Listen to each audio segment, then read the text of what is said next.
My name's Esther, and I am a survivor of clerical abuse. I was raped by a priest on October 24th of 2010.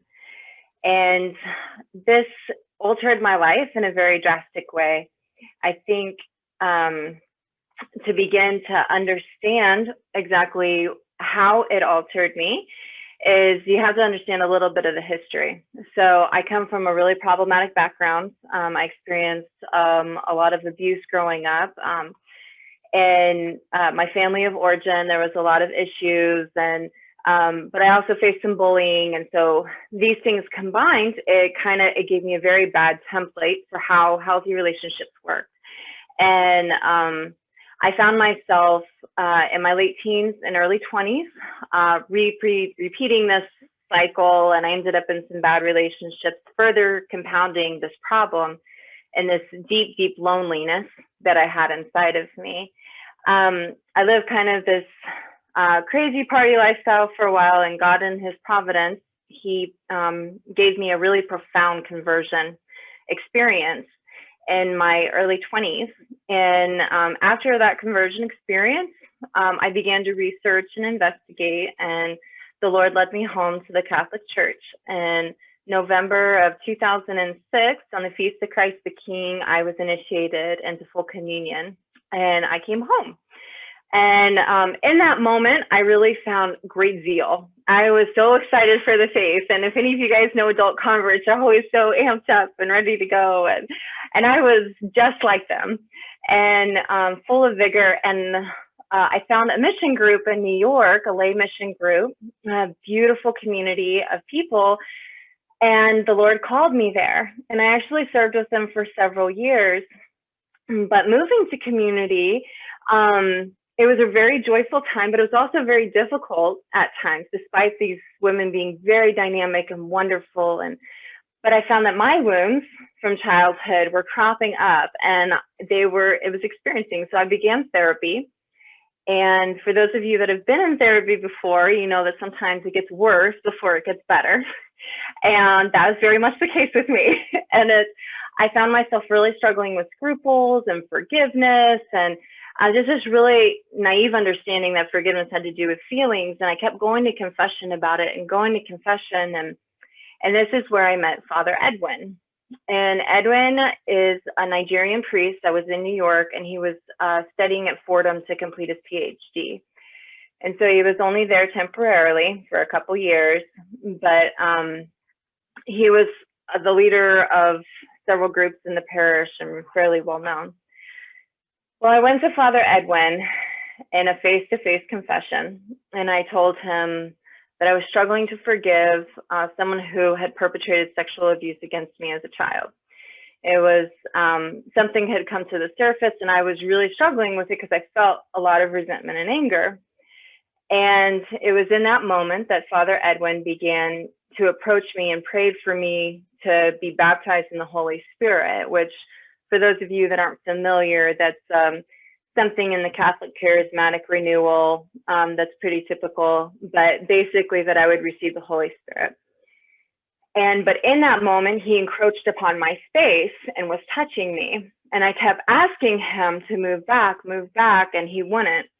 Eventually he did, but at this point I was very disassociated. And disassociation is when your mind disconnects from reality a little bit. You know, it's kind of like on a spectrum, but like you kind of disconnected and you're a little spacey. And I just walked out of the confessional just very discombobulated and not really sure what to do. So I went to my pastor, or my spiritual director, who also was the pastor at this parish and his boss, and told him what happened, and he agreed to speak with Father Edwin about it. But this sparked Father Edwin becoming very angry with me.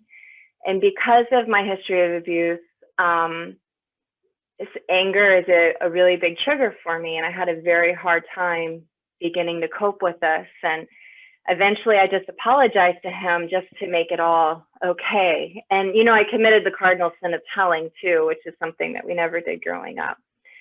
And so this began a turning point in our relationship, and I went to confession with him a few other times, but it was always behind the screen. And I felt safer that way, but I began to divulge very tragic things that had happened to me in the past, some of my sexual problems, things very, very intimate that you tell in confession. Sadly, this would come to bite me later. And fast forward to Holy Week of 2010, he gave a homily on forgiveness. And this being still an issue that I was struggling with, I asked to meet with him for him to further explain to me what this meant, because I really longed for that freedom and I didn't know how to get it. And so I met with Father Edwin up in the rectory, and it had lots of windows and everyone was coming and going. So I wasn't concerned, but he's like, well, come down to my office. Let's go down to my office and talk. We went down to his office, and there were no windows, no people walking by. And that should have been my clue to run. But at this point, we had already built up a rapport, and I had a trust with him. And he already knew so much about me. And I really, again, was yearning for this.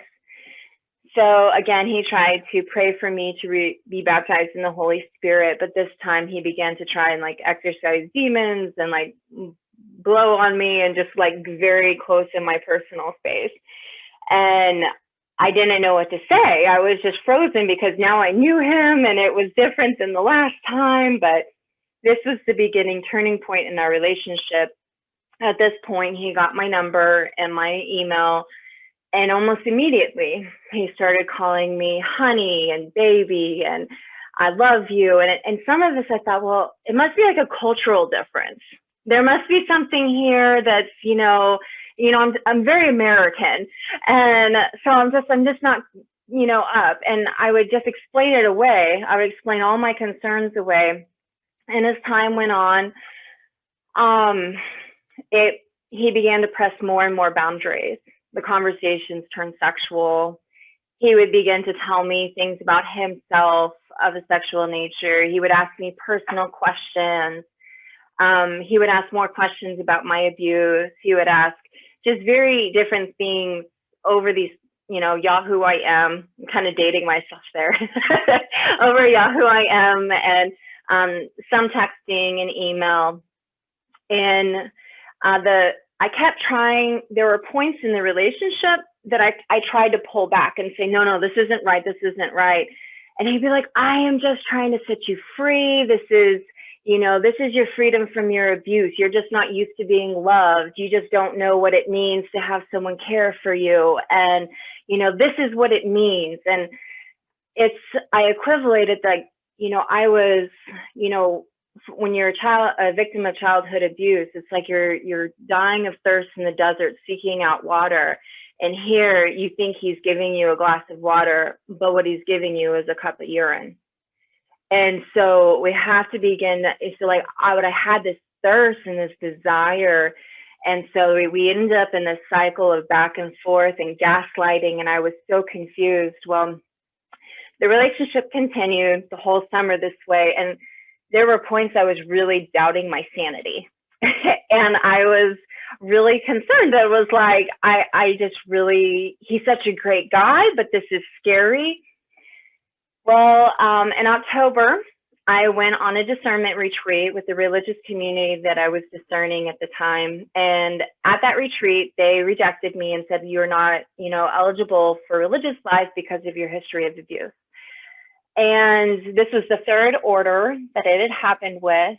And that's all I wanted, was to be a religious sister at that time. And now I know God wasn't calling me to it, but I was really devastated. I had a really hard time accepting that. And I texted Father Edwin, and I told him, and he said, don't worry, baby, I still need you. And he began, I didn't know at the time, but he used this as the prime opportunity to really break past the boundaries that I had set. And so I got home later that Sunday, the next day, and he texted me and asked me what I was doing. And I said I was out back having a beer on my stoop and kind of just pouting, honestly. And he said, I want to come give you a hug. And I said, oh, yeah, I would really love that, you know? And we met over in the church that was right by where I was living at, that I had access to.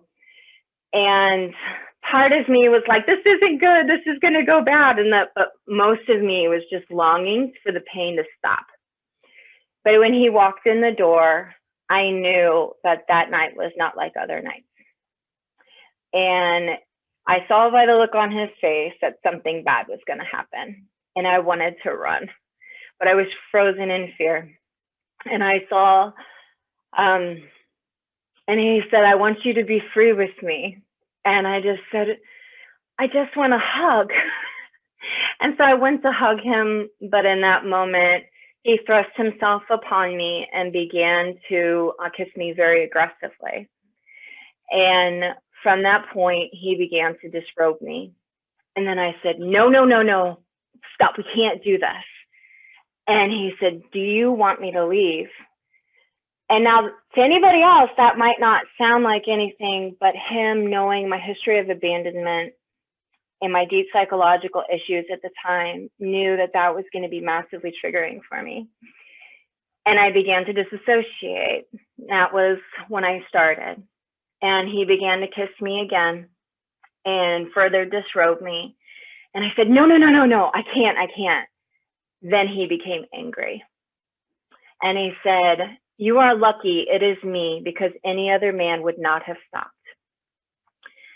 And at that point, I was paralyzed in fear. And I didn't know what to do.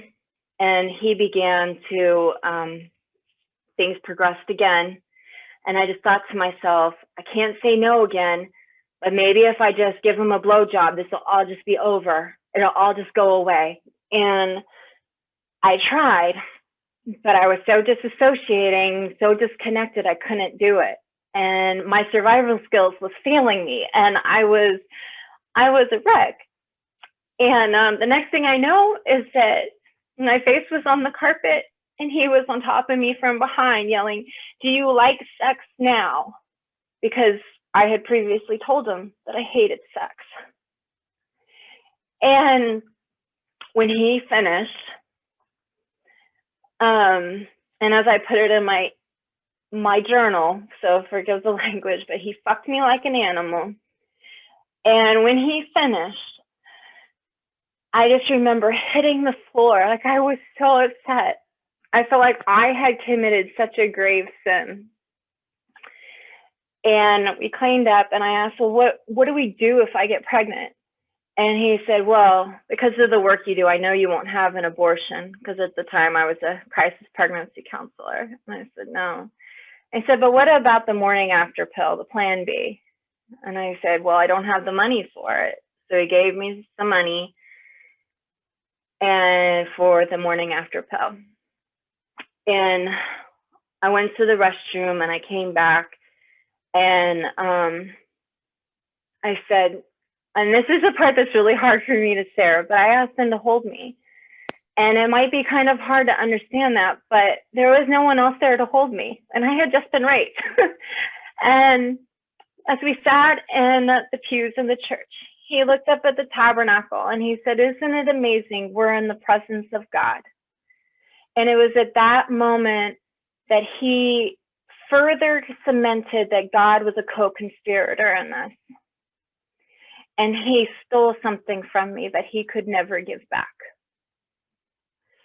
Slowly, after the next day had come, I did not sleep much that night. And not that you would expect me to, but I just remember the next morning thinking, what the hell am I going to do? And sometimes I don't know how to get away from this man. I am stuck. And then by the grace of God and through an extreme amount of grace, I was able to go to my spiritual director and tell him what happened, which was honestly a miracle. And my spiritual director had me go to the vicar of priests, and the vicar of priests then and from there the reporting process was hell. It was more traumatic in some ways than the rape itself. They sent me down to the big buildings downtown, and